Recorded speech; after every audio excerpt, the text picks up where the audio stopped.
Hello everyone, स्वागत है आप सभी का इम्पैक्ट एकेडमी यूट्यूब चैनल पर। आज हम करने वाले हैं हमारी क्लास नंबर 7 जो कि रहेगी इलेक्ट्रिक चार्जेस एंड फील्ड की। आज हम इसको क्लोज कर देंगे, मतलब कि कंप्लीट हो जाएगा हमारा ये वाला चैप्टर। फिर हम पोटेंशियल और कैपेसिटेंस की ओर बढ़ेंगे। ठीक है, तो फटाफट से सभी बच्चे यहाँ पे कनेक्ट हो जाओ। उसके बाद हम स्टार्ट करते हैं आज की क्लास, जो कि आपकी लास्ट क्लास रहेगी आज की। ठीक है, तो यहाँ पे जो रिमेन्स अपने न्यूमेरिकल बचे हुए हैं वो हम करेंगे। ठीक है ना।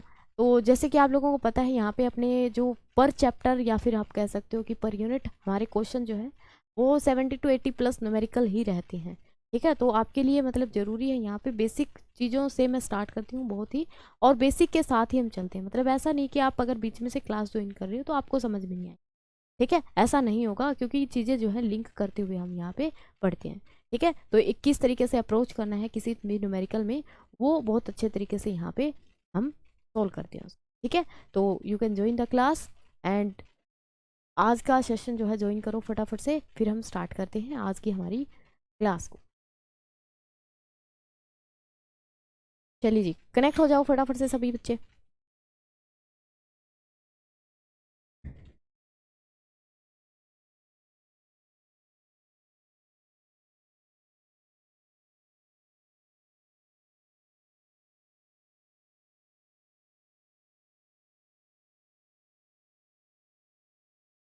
हाँ जी, ठीक है, चलिए स्टार्ट करते हैं क्वेश्चंस को। क्वेश्चन नंबर 46 है आपके पास। क्या कह रहा है, which of the following is reflected by electric field. इनमें से कौन सी ऐसी रे है या कौन सा ऐसा पार्टिकल है जो कि इलेक्ट्रिक फील्ड के द्वारा डिफ्लेक्ट किया जाएगा, यानी कि इलेक्ट्रिक फील्ड की एक फोर्स लगेगी उसके ऊपर। तो फर्स्टली हमें पता होना चाहिए फोर्स कितनी लगती है, दैट इज क्यू इंटू। ठीक है, इलेक्ट्रिक फील्ड की फोर्स कितनी आती है हमारे पास, क्यू इंटू ई। ठीक है जी, तो ये कौन सा पार्टिकल यहाँ पे डिफ्लेक्ट करेगा, एक्स रे, गामा रे, ये क्या है गामा रे, न्यूट्रॉन या फिर अल्फा पार्टिकल। देखिए, अगर मैं बात करूं अल्फा रेज की या फिर एक्स रेज की, तो एक्स रेज हो गई हमारे पास, गामा रेज हो गई, या फिर यूवी हो गई, विजिबल हो गया। ठीक है, आईआर हो गया। ये सारे के सारे क्या है मेरे पास, इलेक्ट्रोमैग्नेटिक। ये क्या है, इलेक्ट्रोमैग्नेटिक रेडिएशन, रेज हम कह सकते हैं। ठीक है, इलेक्ट्रोमैग्नेटिक रेज है ये। तो इलेक्ट्रोमैग्नेटिक रेज ना तो मैग्नेटिक फील्ड से डिफ्लेक्ट करती, ना ही इलेक्ट्रिक फील्ड से डिफ्लेक्ट करती। हालांकि उनके पास दोनों फील्ड होते हैं, फिर भी वो डिफ्लेक्शन शो नहीं करती। ठीक है, तो यहाँ पे ये ऑप्शन तो हमारे पास होंगे, दोनों कैंसिल आउट हो जाएंगे। ठीक है, न्यूट्रॉन, न्यूट्रॉन क्या होता है, न्यूट्रॉन के ऊपर चार्ज कितना है जी, जीरो, और न्यूट्रल है, तो इलेक्ट्रिक फील्ड कोई इंटरेक्शन नहीं करेगा इसके साथ। That's why this option is also incorrect and the option which is correct is alpha particle. Alpha particle is what, alpha particle क्या होता है, हाँ जी, अल्फा पार्टिकल क्या होता है, alpha particle is basically the helium nucleus. ये क्या होता है, helium nucleus. And you know, nucleus के ऊपर जो चार्ज है वो कैसा होता है, पॉजिटिव। ये होता है ड्यू टू प्रोटॉन, इसके कारण होता है पॉजिटिव चार्ज न्यूक्लियस के पास, ड्यू टू प्रोटॉन। ठीक है, प्रोटॉन के कारण हीलियम न्यूक्लियस जो होता है वो को हम बोलते हैं क्या, अल्फा पार्टिकल। चार्ज के कारण इसके साथ इलेक्ट्रिक फील्ड क्या करता है, इंटरेक्शन करता है। आइदर इसके ऊपर रिपल्सिव फोर्स लगेगी, वो डिपेंड करता है कि डायरेक्शन हमने क्या रखी है। ठीक है, इलेक्ट्रिक फील्ड की डायरेक्शन हमने किस डायरेक्शन में इसको पुट किया है, तो अकॉर्डिंग टू दैट ये क्या करेगा, वेरी करेगा। तो alpha particle is only the particle on which the electric field act a force. ठीक है, इन चारों में से हम बोलेंगे अल्फा पार्टिकल। ठीक है, अदरवाइज इलेक्ट्रॉन प्रोटॉन ये तो है ही। चलिए जी, नेक्स्ट क्वेश्चन करते हैं। ये कह रहा है कि चार्जेस है मेरे पास 4q, q and q are placed along a x axis at a position x equal to 0, x equal to 1 by 2, x equal to 1 respectively. Find the value of q so that the force on q is, हमें क्या करना है, q और q में relation बता, इस तरीके से बताना है कि जो q है उसके ऊपर टोटल फोर्स क्या आ जाए, 0 आ जाए। तो फर्स्टली सोल्व दिस क्वेश्चन, पहले आप इसको सोल्व करें एंड फिर हम करते हैं, अगर आप लोगों से नहीं हुआ तो अदरवाइज आप पहले इसको ट्राई करें। And what is the relation, ये मेरे को बताओ यहाँ पे कि क्या रिलेशन इनमें बनेगा, बताइए। क्या रिलेशन यहाँ पे बनेगा वो मेरे को आप लोग बताओगे।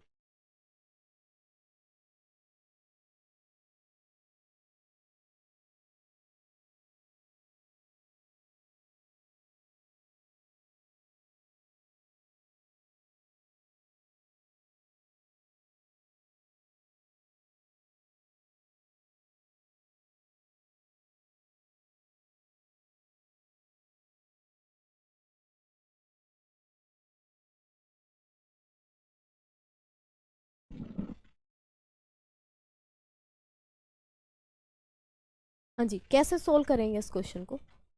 देखिए फर्स्टली हम इसको पहले पुट कर लेते हैं कि मेरे पास तीन चार्ज पार्टिकल हैं। एक तो रखा गया है x इक्वल टू 0 पे, एक को रखा गया है x इक्वल टू 1/2 पे, और एक को रखा गया है x इक्वल टू 1।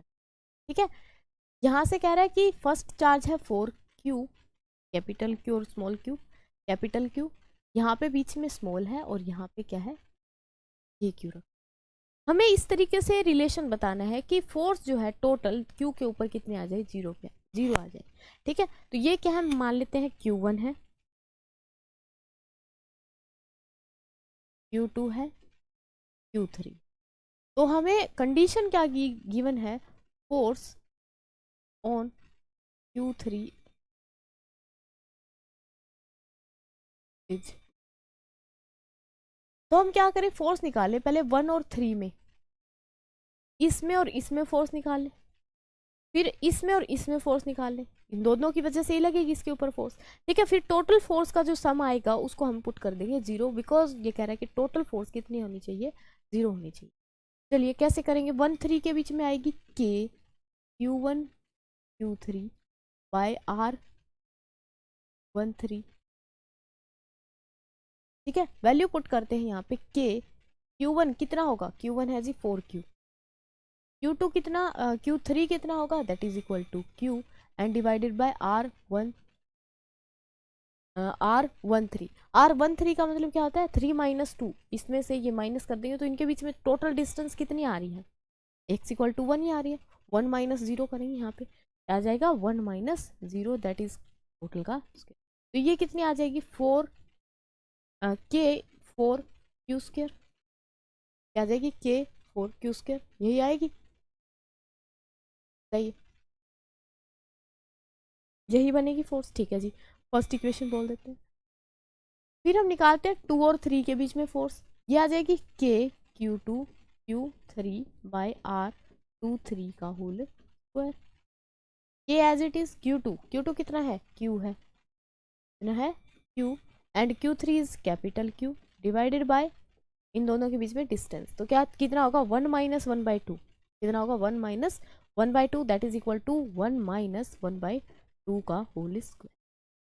ये आ जाएगा कितना, k q capital Q divided bye 1/2 का होल स्क्वायर, कितना आ जाएगा 1/4, तो ये आ जाएगा 4k, कितना आ जाएगा 4k⁻, से इक्वेशन नंबर 2। तो हमने इक्वेशन नंबर 2 नाम दे दिया। अब ये कह रहा है कि दो फोर्सेज जो लग रही है ना टोटल, इनका सम कितना आना चाहिए, 0 आना चाहिए, क्योंकि टोटल फोर्स उसके ऊपर कितनी जा रही है, 0 जा रही है। हम यहाँ से ये लिखेंगे कि F टोटल जो आएगी ना वो आएगी F13 प्लस F23 का सम, एंड ये सम भी किसके इक्वल होना चाहिए, 0 के इक्वल होना। ये कितना आ रहा था 4, ये आ रहा था जी कितना 4k⁻² k⁻² प्लस 2 3 वाला कितना आ रहा था, 2 3 वाला आ रहा था 4k⁻। अच्छा ये छोटे वाला क्यों रह गया, 4k⁻, 4k⁻, and capital.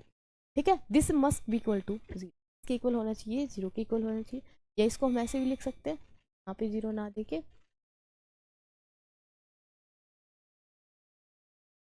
Equal to, क्या चीज़ कॉमन आ रही है यहाँ से, 4k कॉमन आ रहा है, q भी कॉमन आ रहा है, 4k कॉमन आया, कैपिटल Q कॉमन आया, यहाँ से बचा q और यहाँ से बचा small q, and which is equal to क्या हुआ, यहाँ पे 0।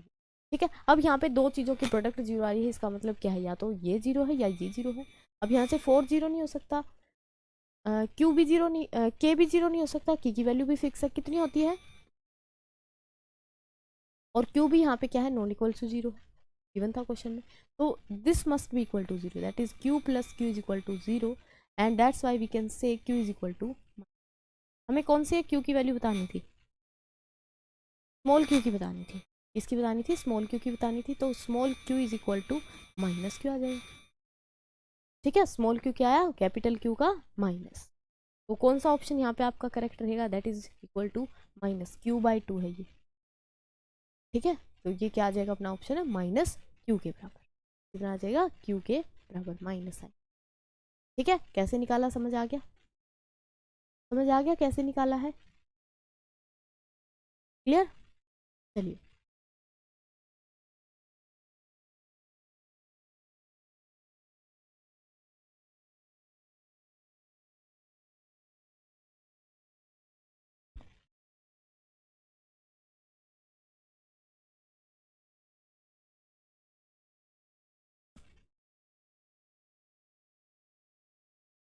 हाँ जी, क्वेश्चन को नोट करिए सभी।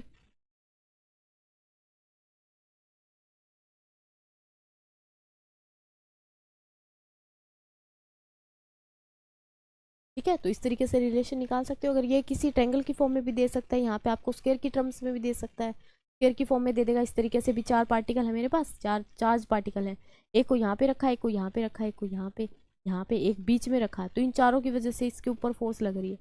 देखियो अगर आपने इसे क्वेश्चन, तो चारों की वजह से फोर्स लग रही है, तो क्या होगा, इसका फोर्स, इसका और इसका एक रिजल्टेंट आएगा ये, मतलब यहाँ पे दो फोर्सेस का, या इस तरीके से ले लेना, दोनों का रिजल्टेंट है नीचे, इन दोनों का रिजल्टेंट है इनके बीच में।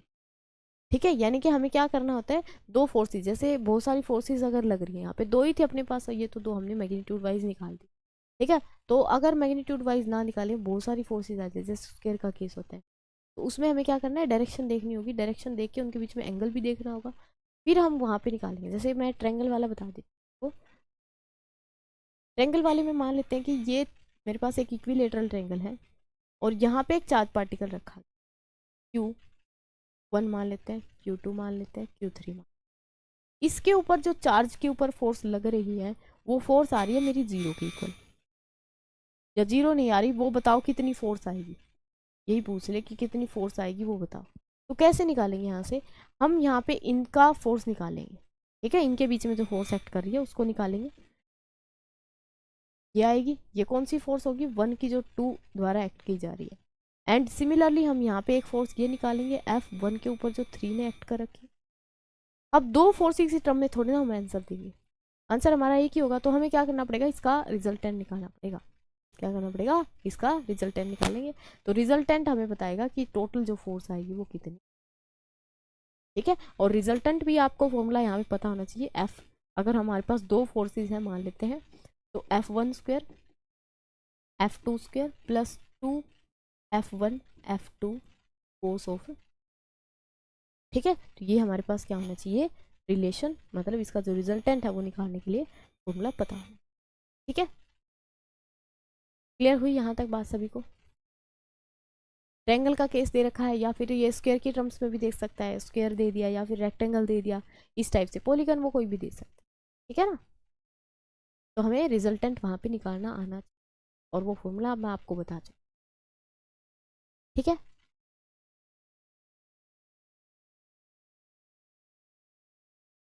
Question number 48, an electron is moving towards X axis, एक इलेक्ट्रॉन है एक्स एक्सिस की तरफ मूव कर रहा है। ठीक है, an electric field is along Y axis, हमने फील्ड को लगा दिया है वाई एक्सिस में। ठीक है, इस तरीके से लगा रखा है फील्ड को, ये यूनिफॉर्म इलेक्ट्रिक फील्ड है, इक्वी डिस्टेंट पैरेलल लाइन के साथ। ठीक है, direction of the path of electron, यहाँ पे जो डायरेक्शन होगी, पाथ होगा, वो कैसा होगा, इलेक्ट्रॉन कैसा पाथ फॉलो करेगा, क्या वो सर्कुलर पाथ फॉलो करेगा, इलिप्टिकल करेगा, पैराबोलिक करेगा, या कोई भी पाथ फॉलो नहीं करेगा। ठीक है, यहाँ पे डालना चाहिए था एक स्ट्रेट लाइन का ऑप्शन, क्योंकि कईयों के दिमाग में आता है ना कि अगर इलेक्ट्रिक फील्ड की डायरेक्शन में ही जा रहा है इलेक्ट्रॉन, तो वहाँ पे स्ट्रेट लाइन जाएगा। ठीक है, डायरेक्शन में अगर ये ऊपर जा रहा होता तो स्ट्रेट लाइन ही फॉलो करता, लेकिन अब क्या है, ये इस तरफ जा रहा है इलेक्ट्रिक फील्ड उस तरफ, ये इसको क्या करेगा, अपनी तरफ ले जाने की कोशिश करेगा, अपनी तरफ ले जाने की कोशिश करेगा, लेकिन ये अपनी लाइन में बना रहना चाहिए। तो यहाँ पे लाइन दिख गई होगी आपको, करो जो है कैसी जा रही है, समथिंग समथिंग पैराबोला लाइक। ठीक है, कैसी जा रही है, कुछ कुछ पैराबोला की तरह जा रही है। तो हमारे पास ऑप्शन जो है क्या रहेगा यहाँ पे, पैराबोला रहेगा। याद रखना, अगर हमारे पास पार्टिकल की डायरेक्शन और इलेक्ट्रिक फील्ड की डायरेक्शन क्या हो, एक दूसरे के परपेंडिकुलर हो तो हमेशा पाथ की डायरेक्शन क्या रहेगी, एक पैराबोलिक कर्व में रहेगी। ठीक है, कैसा उसका जो पाथ फॉलो करेगा वो कैसा होगा, पैराबोलिक पाथ होगा। ठीक है,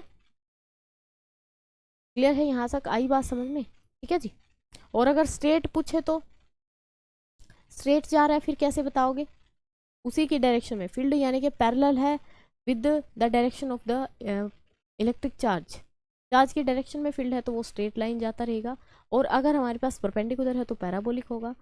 फिर यहाँ पे केस आते हैं कि मैग्नेटिक फील्ड में और इलेक्ट्रिक फील्ड में, मतलब कंबाइन करके, तो कंबाइनली अगर हमने दोनों को परपेंडिकुलर लगा रखा है मान लो, तो यहाँ पे मान लेते हैं इलेक्ट्रिक फील्ड लगा रखा है, यहाँ पे मैग्नेटिक फील्ड हमेशा सर्कुलर डायरेक्शन देता है, यानी कि एक सर्कल में रोटेट करवाने के काम करता है, ये उसको स्ट्रेट ले जाने का काम करता है। यहाँ पे मैंने एक इलेक्ट्रॉन को छोड़ा, ठीक है, तो ये इलेक्ट्रॉन कैसा पाथ फॉलो करेगा, इस तरीके से, यानी कि ये ट्रांसलेशनल मोशन भी करेगा,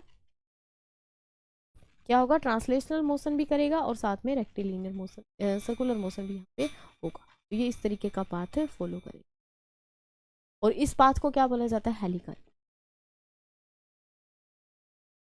क्या बोला जाता है इस पाथ को, हेलिकल, जब ये दोनों परपेंडिकुलर होंगे तब।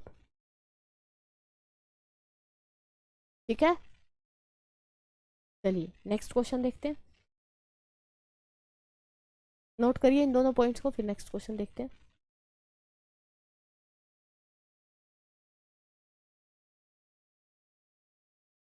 नोट करिए वही क्वेश्चन को।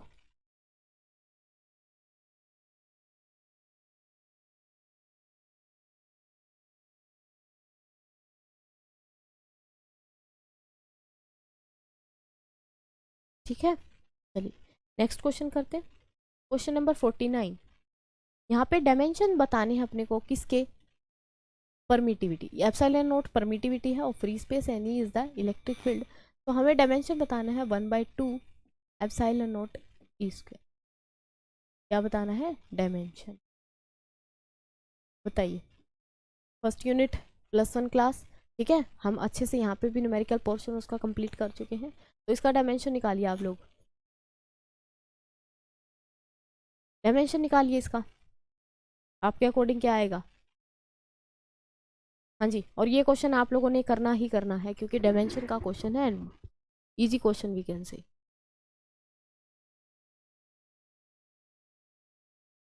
इन्होंने यहाँ पे पैरामीटर्स को भी बता दिया है कि पैरामीटर्स एप्सिलॉन नोट क्या है, परमिटिविटी ऑफ फ्री स्पेस है, ये देखो कहाँ पे आता है। फिर इलेक्ट्रिक फील्ड जो है वो किस तरीके से लिंक है इसके साथ, इलेक्ट्रिक फील्ड का फर्दर निकाल लेंगे और एप्सिलॉन नोट का फर्दर निकाल लेंगे, फिर दोनों को पुट कर देंगे यहाँ पे जैसे रिलेशन भी। ठीक है, और बेसिकली ये फॉर्मूला है किसका, एनर्जी, इलेक्ट्रिक फील्ड में जो एनर्जी होती है उस पार्टिकल के पास, उसका फॉर्मूला। ठीक है, half of epsilon note E square, निकालिए।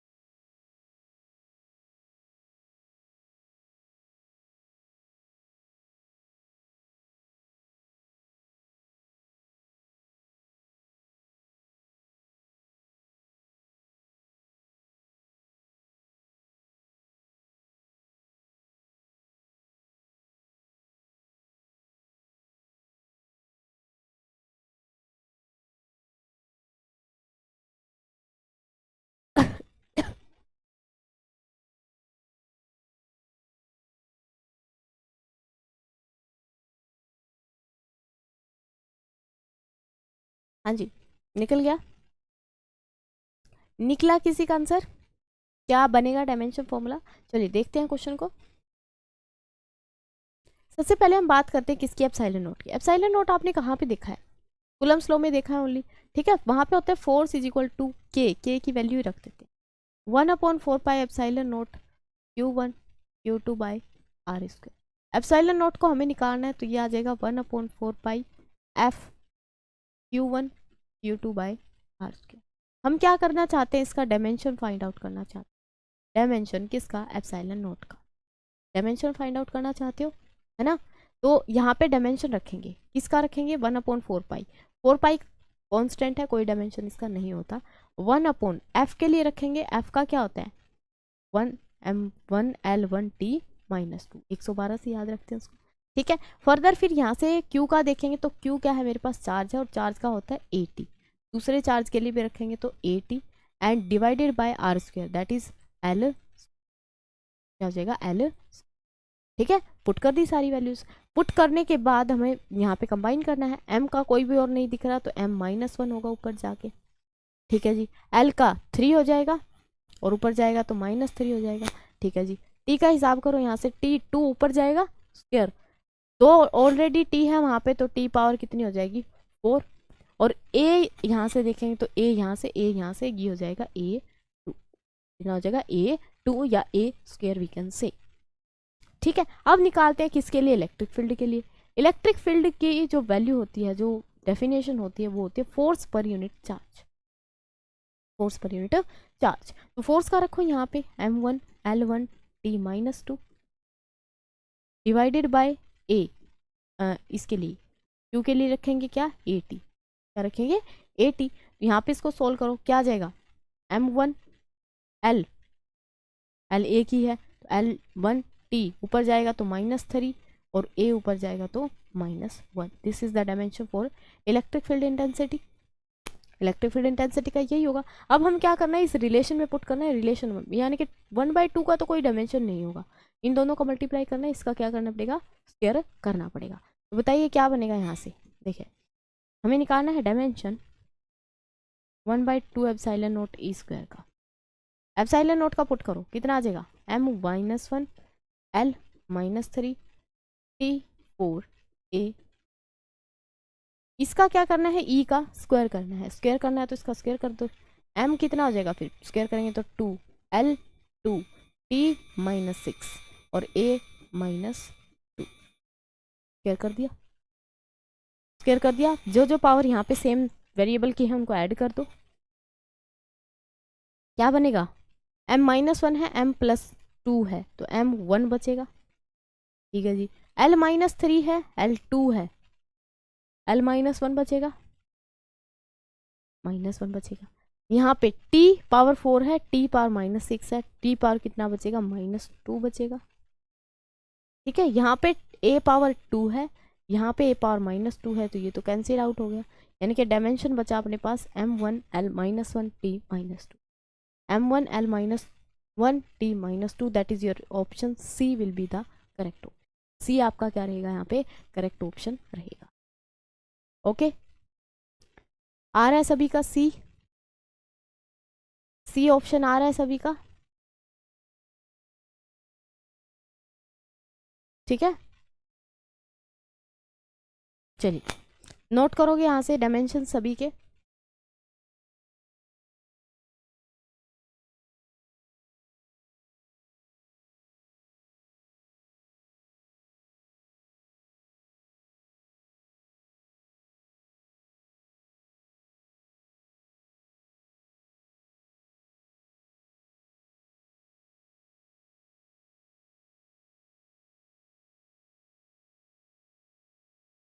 क्लियर।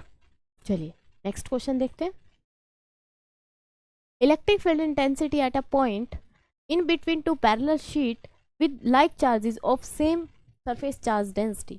अगर हमारे पास दो इलेक्ट्रिक शीट्स हैं जिनके ऊपर सेम चार्ज हमने प्लेस कर रखा है, सेम लाइक चार्जेस हैं, तो पॉजिटिव है मान लेते हैं,